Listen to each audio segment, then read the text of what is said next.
Hi, my name is Tepi, an intern at Young Africa Botswana, currently dealing with the Future Makers 2 project. I so happen to be an entrepreneur myself. I sell sunglasses both for men and women, and I make earrings from scratch. The business journey has been exciting and amazing, most of it, because I actually get to make money for myself. The independence is just so enthralling, and I actually get to meet different people from different personalities and network and see how I can actually try and grow my business. But however, running a business like this, I've been able to meet some hurdles and challenges along the way, which makes it quite difficult for my business to actually grow and be more successful. What may these challenges be? I've actually met challenges such as when I sell to customers, post the purchase, I have to deal with some inappropriate texts or inappropriate calls coming from the male counterparts trying to give off or send off some inappropriate signals and some texts, which is always so draining to me as a woman because all I'm trying to do is just provide a service or alternatively provide a product to a customer to make sure that he or she is happy about the product that I'm offering. Other than that, I do not seek any kind of attention like that from my customers. So it's always so draining and it's so demoralizing having to deal with that as a woman entrepreneur. Yet I know that men within the same business industry as I am don't get to deal with such.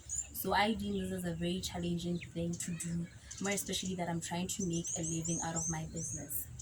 I've also had to deal with intimidation coming from men, being those that are already within the same industry as I am.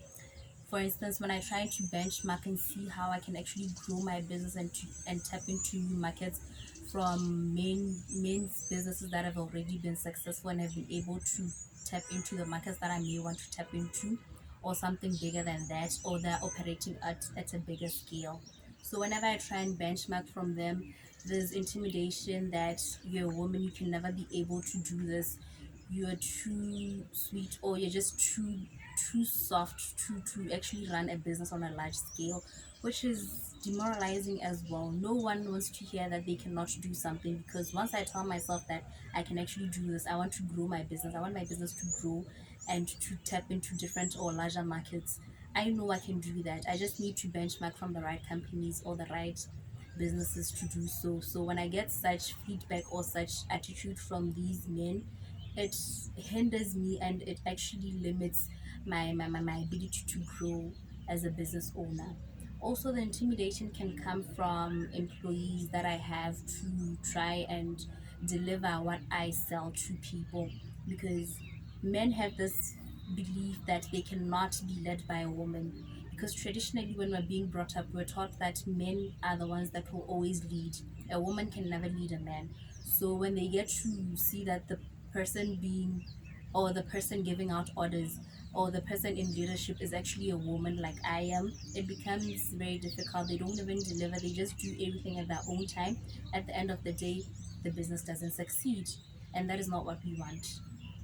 So the other challenge that I've been able to meet within this industry or within the entrepreneurship walk, it has to be the fact that I haven't been able to actually expand or grow my business.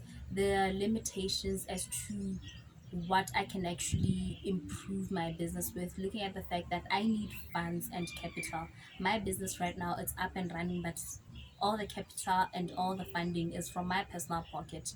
So I feel I haven't been able to get the assistance that I need in terms of funds from anyone or from anywhere. So it's very difficult for me to try and grow and expand or even tap into new markets because my funding is very limited. The advice that I would give to women entrepreneurs like myself would be probably to research more about the funding that we could get from maybe funding agencies or parastatals or the government if it's willing to do so, so that we can be able to know the exact places where we can get the funding, because most of the information is not clear. We don't research enough to know where to go when we need that kind of funding, so that our businesses can actually grow and we can actually run successful businesses. The other advice that I would like to give to women entrepreneurs in Botswana is that once you know what you want, go out there and get it. Many women have been able to do that. We won't be the first to come across these challenges, but we have to rise above these challenges, taking into consideration the fact that we've been all hit hard by the COVID-19 pandemic. But some women and some entrepreneurs have been able to surpass and actually rise above the pandemic and find ways of making money and actually growing their businesses. So we shouldn't let our challenges or whatever hurdles that we come across in life or in business hinder us from actually running the successful businesses that we want. Happy Women's Day.